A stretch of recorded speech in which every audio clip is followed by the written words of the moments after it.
Минималната синдикална кошничка повторно порасна.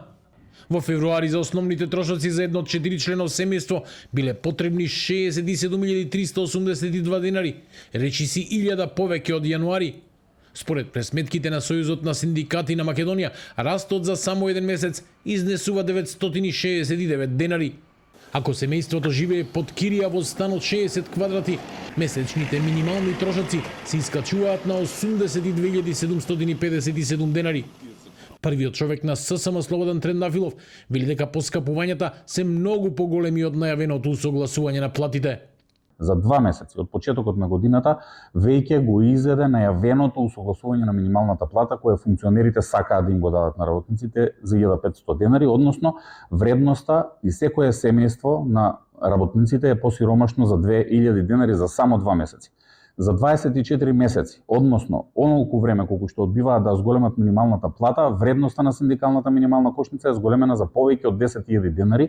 Според синдикалните пресметки, најголем дел од ударот доаѓа од храната и пијалаците, за кои во февруари биле потребни 25.156 денари, односно речиси 1000 денари повеќе од претходниот месец.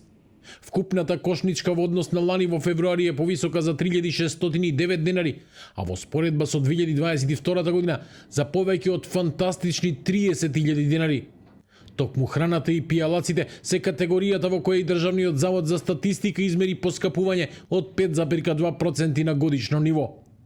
Поради ова, Трендафилов повторно ја повика власта да изгласа 600 евра минималец и по 100 евра плюс за останатите плати. Опозицијскиот СДСМ поднесе речиси идентичен закон во собрание кој на дневен ред е денеска. Над 200.000 работници имаат плати под 30.000 денари, а синдикалната месечна кошничка е веќе 66.000 денари. Не стигаат платите за ништо. Со минимална плата не можат да ги покријат основните трошоци, а нивниот труд останува потценет.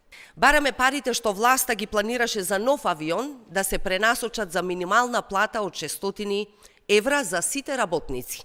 Министерката за финансии Гордана Димитриевска-Кочовска пред 2 дена изјави дека инфлаторните притисоци се последица на политики од претходната власт и надворешни фактори, оценувајќи дека процесот на стабилизирање не може да се случи преку ноќ.